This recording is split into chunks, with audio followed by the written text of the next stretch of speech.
مکہ میں ابو سفیان بہت بے چین تھا۔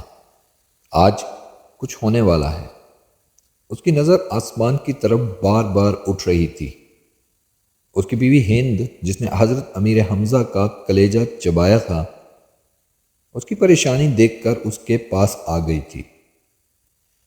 کیا بات ہے؟ کیوں پریشان ہو؟ ابو سفیان چونکا۔ کچھ نہیں، طبیعت گھبرا رہی ہے، میں ذرا گھوم کر آتا ہوں۔ وہ یہ کہہ کر گھر کے بیرونی دروازے سے باہر نکل گیا۔ مکہ کی گلیوں میں سے گھومتے گھومتے وہ اس کی آخری حد تک پہنچ گیا۔ اچانک اس کی نظر شہر سے باہر ایک وسیع میدان پر پڑی۔ ہزاروں مشعلیں روشن تھیں، لوگوں کی چہل پہل ان کی روشنی میں نظر آ رہی تھی، اور بنبناہٹ کی آواز تھی جیسے سینکڑوں لوگ دھیمی آواز میں کچھ پڑھ رہے ہوں۔ اس کا دل دھک سے رہ گیا۔ اس نے فیصلہ کیا کہ وہ قریب جا کر دیکھے گا کہ یہ کون لوگ ہیں۔ اتنا تو وہ سمجھ ہی چکا تھا کہ مکہ کے لوگ تو غافلوں کی نیند سو رہے ہیں، اور یہ لشکر یقیناً مکہ پر چڑھائی کے لیے ہی آیا ہے۔ وہ جاننا چاہتا تھا کہ یہ کون ہے، اس لیے وہ آہستہ آہستہ اوٹ لیتا اس لشکر کے کافی قریب پہنچ چکا تھا۔ کچھ لوگوں کو اس نے پہچان بھی لیا تھا۔ یہ اس کے اپنے ہی لوگ تھے جو مسلمان ہو چکے تھے اور مدینہ ہجرت کر چکے تھے۔ اس کا دل ڈوب رہا تھا۔ وہ سمجھ گیا تھا کہ یہ لشکر مسلمانوں کا ہے، اور یقیناً محمد اپنے جانثاروں کے ساتھ مکہ آ پہنچے تھے۔ وہ چھپ کر حالات کا جائزہ لے ہی رہا تھا کہ عقب سے کسی نے اس کی گردن پر تلوار رکھ دی۔ اس کا اوپر کا سانس اوپر اور نیچے کا نیچے رہ گیا۔ لشکر کے پہرے داروں نے اسے پکڑ لیا تھا اور اب اسے بارگاہ محمد میں لے جا رہے تھے۔ اس کا ایک ایک قدم کئی کئی من کا ہو چکا تھا۔ ہر قدم پر اسے اپنے کرتوت یاد آ رہے تھے۔ جنگ بدر، احد، خندق، خیبر، سب اس کی آنکھوں کے سامنے ناچ رہی تھیں۔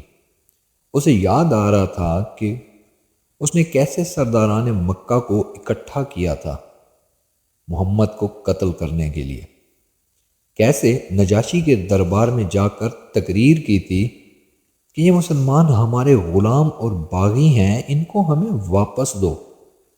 کیسے اس کی بیوی ہندہ نے امیر حمزہ کو اپنے غلام حبشی کے ذریعے شہید کروا کر ان کا سینہ چاک کر کے ان کا کلیجہ نکال کر چبا لیا تھا، اور ناک اور کان کاٹ کر گلے میں ہار بنا کر ڈال لیے تھے۔ اور اب اسے اسی محمد صلی اللہ علیہ وآلہ وسلم کے سامنے پیش کیا جا رہا تھا۔ اسے یقین تھا اس کی روایات کے مطابق اس جیسے دہشت گرد کو فوراً تہ تیغ کر دیا جائے گا۔ ادھر بارگاہ رحمت للعالمین میں اصحاب رضی اللہ تعالی عنہ جمع تھے، اور صبح کے اقدامات کے بارے میں مشاورت چل رہی تھی کہ کسی نے آ کر ابو سفیان کی گرفتاری کی خبر دے دی۔ اللہ اکبر! خیمہ میں نعرہ تکبیر بلند ہوا۔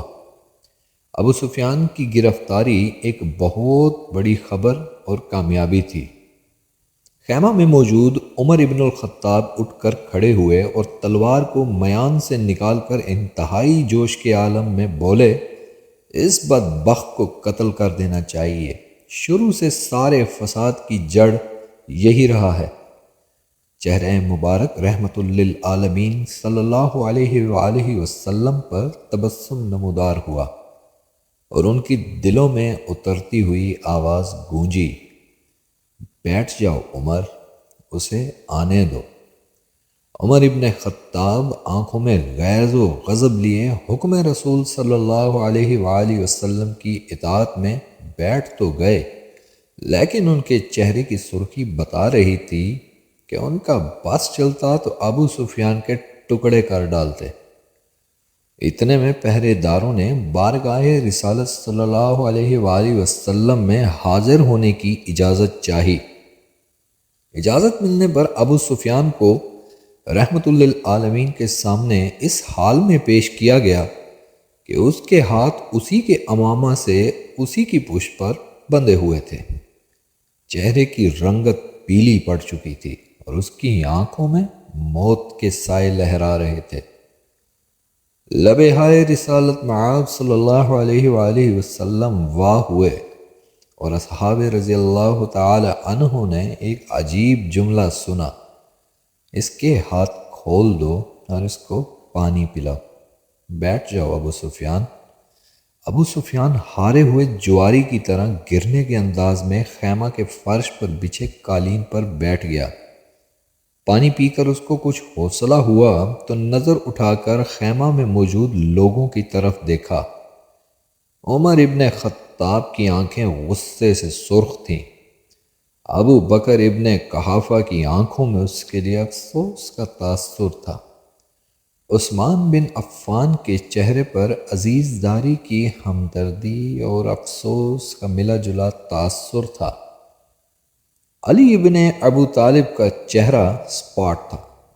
اسی طرح باقی تمام اصحاب کے چہروں کو دیکھتا دیکھتا آخر اس کی نظر محمد صلی اللہ علیہ وآلہ وسلم کے چہرے مبارک پر آ کر ٹھہر گئی، جہاں جلالت و رحمت کے خوبصورت امتزاج کے ساتھ کائنات کی خوبصورت ترین مسکراہٹ موجود تھی۔ کہو ابو سفیان، کیسے آنا ہوا؟ ابو سفیان کے گلے میں جیسے آواز ہی نہیں رہی تھی۔ بہت ہمت کر کے بولا، میں اسلام قبول کرنا چاہتا ہوں۔ عمر ابن خطاب ایک بار پھر اٹھ کھڑے ہوئے۔ یا رسول اللہ، یہ شخص مکاری کر رہا ہے، جان بچانے کے لیے اسلام قبول کرنا چاہتا ہے۔ مجھے اجازت دیجیے میں آج اس دشمن ازلی کا خاتمہ کر ہی دوں۔ ان کے منہ سے کاف جاری تھا۔ بیٹھ جاؤ عمر، رسالت مآب صلی اللہ علیہ وآلہ وسلم نے نرمی سے پھر فرمایا۔ بولو ابو سفیان، کیا تم واقعی اسلام قبول کرنا چاہتے ہو؟ جی یا رسول اللہ، میں اسلام قبول کرنا چاہتا ہوں۔ میں سمجھ گیا ہوں کہ آپ اور آپ کا دین بھی سچا ہے اور آپ کا خدا بھی سچا ہے۔ اس کا وعدہ پورا ہوا۔ میں جان گیا ہوں کہ صبح مکہ کو فتح ہونے سے کوئی نہیں بچا سکے گا۔ چہرہ رسالت مآب صلی اللہ علیہ وآلہ وسلم پر مسکراہٹ پھیلی۔ ٹھیک ہے ابو سفیان، تو میں تمہیں اسلام کی دعوت دیتا ہوں اور تمہاری درخواست قبول کرتا ہوں۔ جاؤ، تم آزاد ہو۔ صبح ہم مکہ میں داخل ہوں گے انشاءاللہ۔ میں تمہارے گھر کو، جہاں آج تک اسلام اور ہمارے خلاف سازشیں ہوتی رہیں، جائے امن قرار دیتا ہوں۔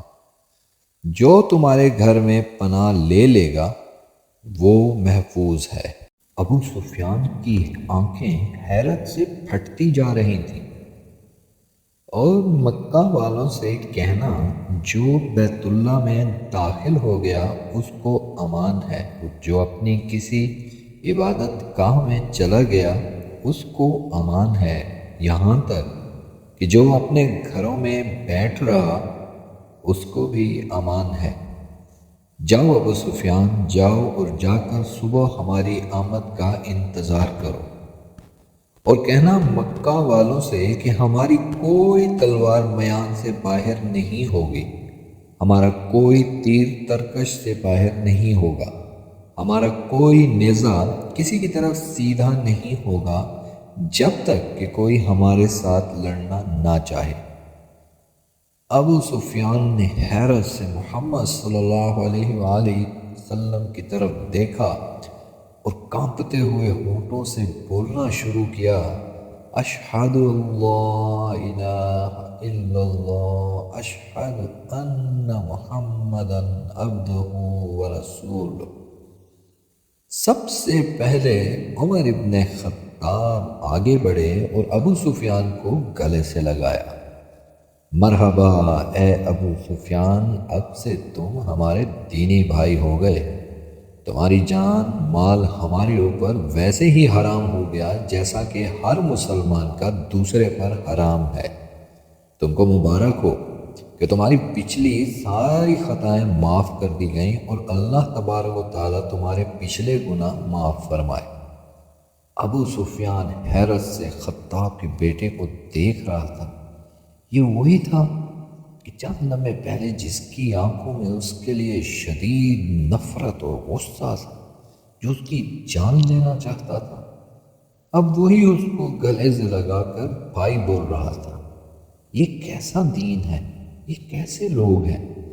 سب سے گلے مل کر اور رسول اللہ صلی اللہ علیہ وآلہ وسلم کے ہاتھوں پر بوسہ دے کر ابو سفیان خیمہ سے باہر نکل گیا۔ وہ دہشت گرد ابو سفیان کہ جس کے شر سے مسلمان آج تک تنگ تھے، انہی کے درمیان سے سلامتی سے گزرتا ہوا جا رہا تھا۔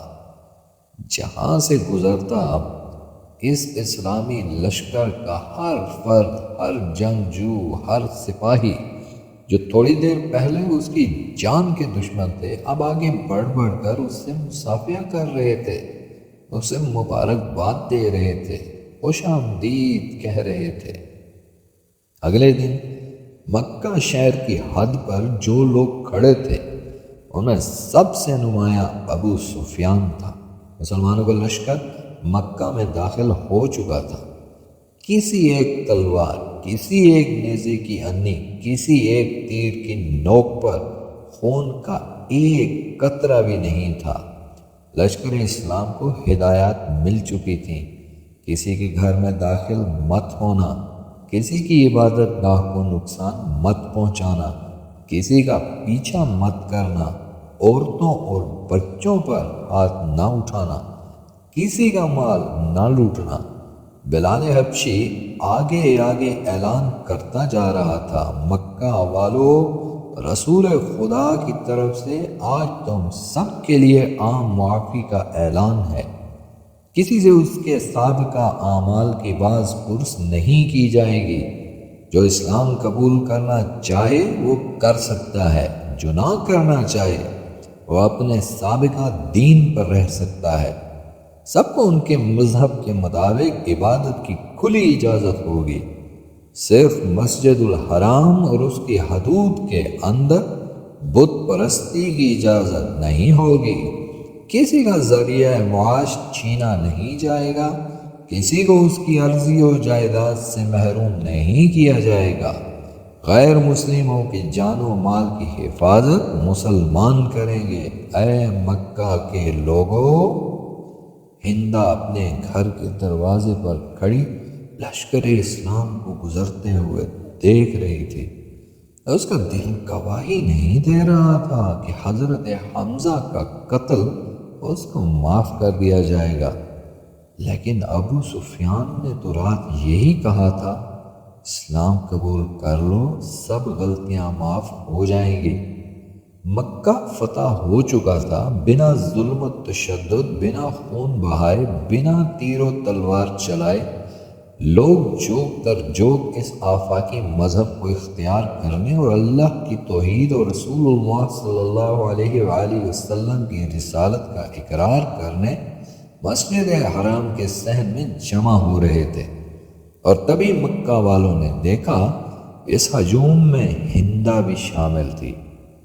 یہ ہوا کرتا تھا اسلام، یہ تھی اس کی تعلیمات، یہ سکھایا تھا رحمت للعالمین صلی اللہ علیہ وآلہ وسلم۔